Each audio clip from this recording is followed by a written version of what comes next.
اور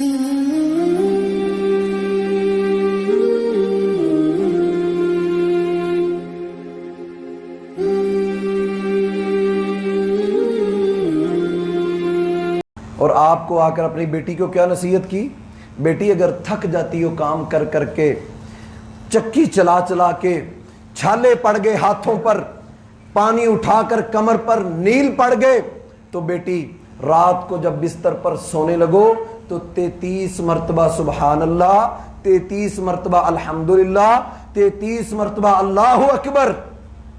لوگوں کو غلام دیے، لوگوں کو مال دیا، لیکن اپنے گھر اپنی بیٹی کی یہ تربیت فرمائی کہ مجھے یہ لگا کہ ضرورتیں زیادہ ان کی ہیں، بیٹی اگر تکلیف زیادہ ہو تو تم 33 مرتبہ یہ اللہ کا ذکر کر لینا، مجھے اپنے رب پہ یقین ہے انشاءاللہ اللہ تیری ساری تکلیفیں دور کر دے گا. اور یہ گھرانہ اللہ کے نبی کا گھرانہ ہے. یہ رول ماڈل ہمارے آج ہماری عورتیں فیشن کرتی ہیں تو یورپ کو دیکھتی ہیں. ان کے آئیڈیل لوگ کون ہیں؟ دنیا دار لوگ. اور نہ گھر میں سکون، نہ دنیا میں سکون، نہ میاں بیوی کے تعلق بہتر، نہ ماں باپ کے تعلق، نہ بیٹی کی حیثیت سے وہ بہتر. تو یہ کمزوری ہماری طرف سے. ہم یہاں جو مرد بیٹھے ہیں، ہم گھروں میں سربراہ ہیں، ہم گھروں میں ذمہ دار ہیں. ہم تربیت کا ماحول بنائیں، ان کے لیے آئیڈیل ان ہستیوں کو بنائیں. انشاءاللہ مجھے یقین ہے یہ گھرانہ بھی ہمارا گھر ان جیسا ہوگا. کہ سیدہ فاطمہ رضی اللہ تعالی عنہا کے بارے میں آتا ہے کہ گھر میں علی 3 سیر جو 3 کلو آٹا لے کر آئے. سیدہ نے وہ پکایا تو دروازے پہ ایک شخص نے دستک دی. پوچھا کون؟ کہا میں مسکین ہوں، مجھے کھانے کی ضرورت ہے. کھانا اٹھایا، سیدہ نے اس کو دے دیا. بچے گھر میں ہیں، خاوند موجود ہے، خود کی ضرورت ہے لیکن یہ اہل بیت ہے جو اپنے منہ کے نوالے ضرورت مندوں کے منہ میں ڈالتے ہیں. لوگ آج اہل بیت سے محبت کا اظہار کریں اور لوگوں کو وراثتوں میں سے ڈاکے ڈالیں، لوگوں کو حرام کی طرف لگائیں، سود کھائیں اور محبت کریں اہل بیت سے اور مثالیں دیں اہل بیت کی. آؤ اہل بیت یہ ہیں کہ پھر دروازے پہ جو بچا ہوا آٹا تھا اس کو گوندا، اس کو بنایا، اس کو پکایا اور بچوں کو کھلانے کی باری آئی تو دروازے پہ ایک شخص نے دروازے پہ دستک دی. پوچھا کون؟ اس نے کہا میں یتیم ہوں، میرا کوئی نہیں ہے دنیا میں، مجھے کھلانے والا پلانے والا. سیدہ فاطمہ رضی اللہ تعالی عنہا نے گھر میں جو پکا تھا اٹھا کے اس کو دے دیا. اللہ تعالیٰ قرآن میں کہتے ہیں وَيُطْعِمُونَ الطَّعَامَ عَلَى حُبِّهِ مِسْكِينًا وَيَتِيمًا وَأَسِيرًا. قرآن کی آیتیں اتری، وہ اللہ کی محبت میں یتیموں کو مسکینوں کو کھانا کھلاتے ہیں اپنی بھوک کی باوجود، اپنی ضرورت کے باوجود. یہ اللہ کے نبی کا گھرانہ ہے، یہ اہل بیت ہیں. آپس میں معاملات ہو جانا، معاملات تلخ کلامیاں ہو جانا. حضرت فاطمہ رضی اللہ تعالیٰ عنہ کہتی ابا میرے گھر میں آئے. اللہ کے نبی صلی اللہ علیہ وسلم گھر میں داخل ہوئے. آپ نے پوچھا علی کہاں ہے؟ تو سیدہ کہنے لگیں کہ آج کچھ تلخ کلامی ہو گئی، کسی بات پر وہ ناراض ہو گئے تو علی گھر سے چلے گئے. اللہ کے نبی صلی اللہ علیہ وسلم فوراً اپنے داماد کو ڈھونڈنے نکلے. یہ نہیں کہا بیٹی دیکھ لیں گے، تم نبی کی بیٹی ہو، تم مدینے کے سردار کی بیٹی ہو. بالکل یہ تربیت آپ نے اپنی بیٹی کی نہیں کی، بلکہ آپ فوراً پتا چلا گھر میں معاملہ ڈسٹرب ہو چکا ہے، تعلق خراب ہے. آپ گھر سے نکلے، اپنے داماد کو ڈھونڈا، پتا چلا علی مسجد میں ہے. مسجد میں چلے گئے تو لیٹے ہوئے تھے. آپ نے جا کر کہا کم یا ابا التراب، او مٹی کے باپ اٹھو، مٹی پر لیٹے ہوئے ہو. آپ نے اٹھایا بٹھایا، آپ نے نصیحت فرمائی اور منا کے اپنے داماد کو منا کے گھر میں لے کے آئے. اور آپ گھر میں داخل ہوئے، جو صحابی ساتھ تھے کہنے لگے اللہ کے نبی جب داخل ہوئے تو چہرے پر رنگ اترا ہوا، جب واپس آئے تو کھلکھلا رہے ہیں. آپ نے فرمایا تمہیں نہیں پتا میں 2 جوڑوں کے درمیان صلح کروا کے آیا ہوں. یہ کام ہے گھروں کو جوڑنے والوں کا، بڑوں کا، کہ گھر کو جوڑنا، گھر کی تربیت کرنا. یہ اللہ کے نبی کا گھرانہ ہے، یہ اہل بیت کا گھرانہ ہے.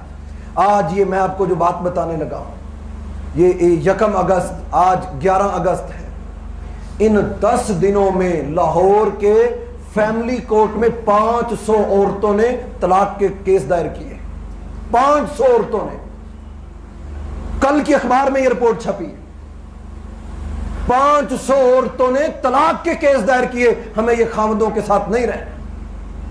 اور آپ پورے سال کی نکالیے، آپ کے ہوش اڑ جائیں گے کہ صرف ضلع لاہور میں ہزاروں میں لاکھوں میں معاملات ایسے ہیں جو فیملی کورٹس کے اندر جاتے ہیں۔ وجہ تعلقات کہ ماں باپ دنیا دیکھتے ہیں، رشتہ کرتے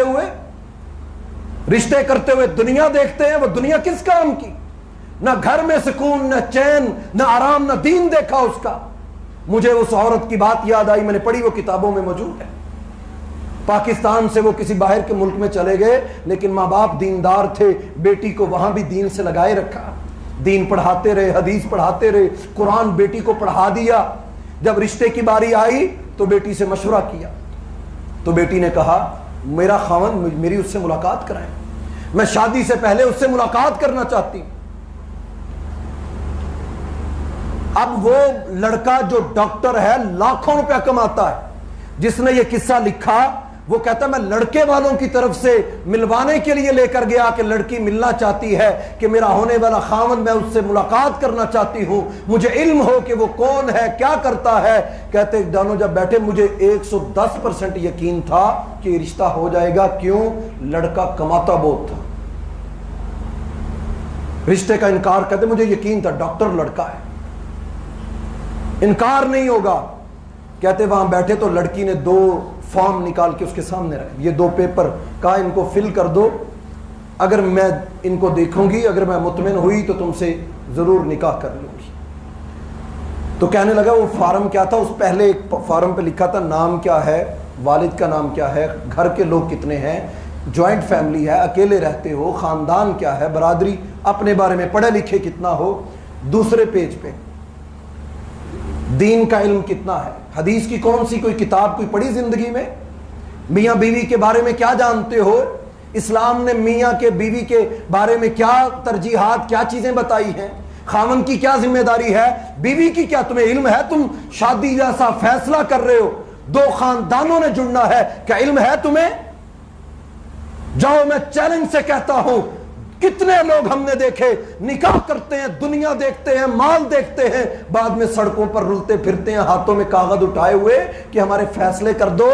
جب تمہارے پاس وقت تھا دیکھنے کا، بٹھا کے اس عورت نے امت مسلمہ کو بتایا کہ جو اللہ کا نہیں ہو سکتا وہ کسی کا نہیں ہے۔ کہتے میں نے اپنے خامن سے پوچھا، اس کا جواب نفی میں تھا، میں نے کوئی حدیث کی کتاب نہیں پڑھی، مجھے کوئی نہیں پتا اللہ کا دین کیا کہتا ہے بیوی کے بارے میں، میاں کے بارے میں۔ اس نے لکھا اس نے لکھا قرآن ہفتے میں پڑھتے ہو، مہینے میں پڑھتے ہو، پڑھتے بھی ہو کہ نہیں پڑھتے؟ اس میں لکھا تھا اگر پڑھتے ہو کتنی آیتیں پڑھتے ہو، کتنے صفحات پڑھتے ہو۔ کہا عورت نے، لڑکا ڈاکٹر کمانے والا، لڑکی نے انکار کیا مجھے اس سے نکاح نہیں کرنا۔ جس کو یہ علم نہیں ہے کہ بیوی کے اللہ نے کیا حقوق رکھے، جس کو یہ علم نہیں ہے کہ میں اپنی ساری زندگی اس کی خدمت میں گزار دوں، جو مجھے جنت میں نہ لے جا سکے، میری آخرت کی فکر نہ کر سکے، میں اس خامند کے ساتھ اپنی زندگی بسر نہیں کر سکتی۔ پھر اس نے دوسرے صفحے پہ وہ لکھا، اس نے کہا ایک عورت کا اور قصہ ہے۔ اس نے کہا ہماری شادی ہوئی، ایک عورت آئی اپنا مسئلہ لے کر، کہنے لگی ہم میاں بیوی تھے، بڑا پیار تھا، میرا خاوند میرے بغیر کھانا نہیں کھاتا تھا، ہمارے بغیر، میری پسند کے بغیر کپڑے نہیں پہنتا تھا، ہر چیز بڑی اچھی تھی، بڑی اچھی شادی چلی 1 سال 1.5 سال 2 سال۔ تو اب وہ اپنی شکایت لے کر آئی ہے کہ میرا خاوند بدل گیا ہے۔ کہا بدل کیسے گیا ہے؟ کہتی اب وہ سگریٹ پیتا ہے، نشہ کرتا ہے، ٹائم نہیں دیتا، مجھ سے کھانے کا تک نہیں پوچھتا۔ وہ خاوند جو اپنے ہاتھوں سے مجھے کھانا کھلاتا تھا، اب وہ میرا کھانے کا پوچھتا بھی نہیں ہے۔ تو ہماری اس بہن نے جس نے یہ قصہ بتایا، وہ بہن اس سے پوچھنے لگی یہ بتاؤ جب تمہارا نکاح ہوا تھا اس سے قبل تمہارے خاوند کے دوست کون تھے؟ نبی علیہ السلام نے فرمایا ہر بندہ اپنے دوست کے دین پہ ہوتا ہے۔ اس کی صحبت کیسے لوگوں میں تھی؟ اس نے کہا اتنے اچھے لوگ تو نہیں تھے، آوارہ تھے، لوگ تھے، لیکن مجھ سے بڑی محبت کرتا تھا۔ اس نے کہا تم نئی نویلی دلہن تھی، تم نئی گھر میں آئی تھی، اس کو بھی شوق تھا، نئی نویلی دلہن سے تو ہر کوئی محبت کرتا ہے۔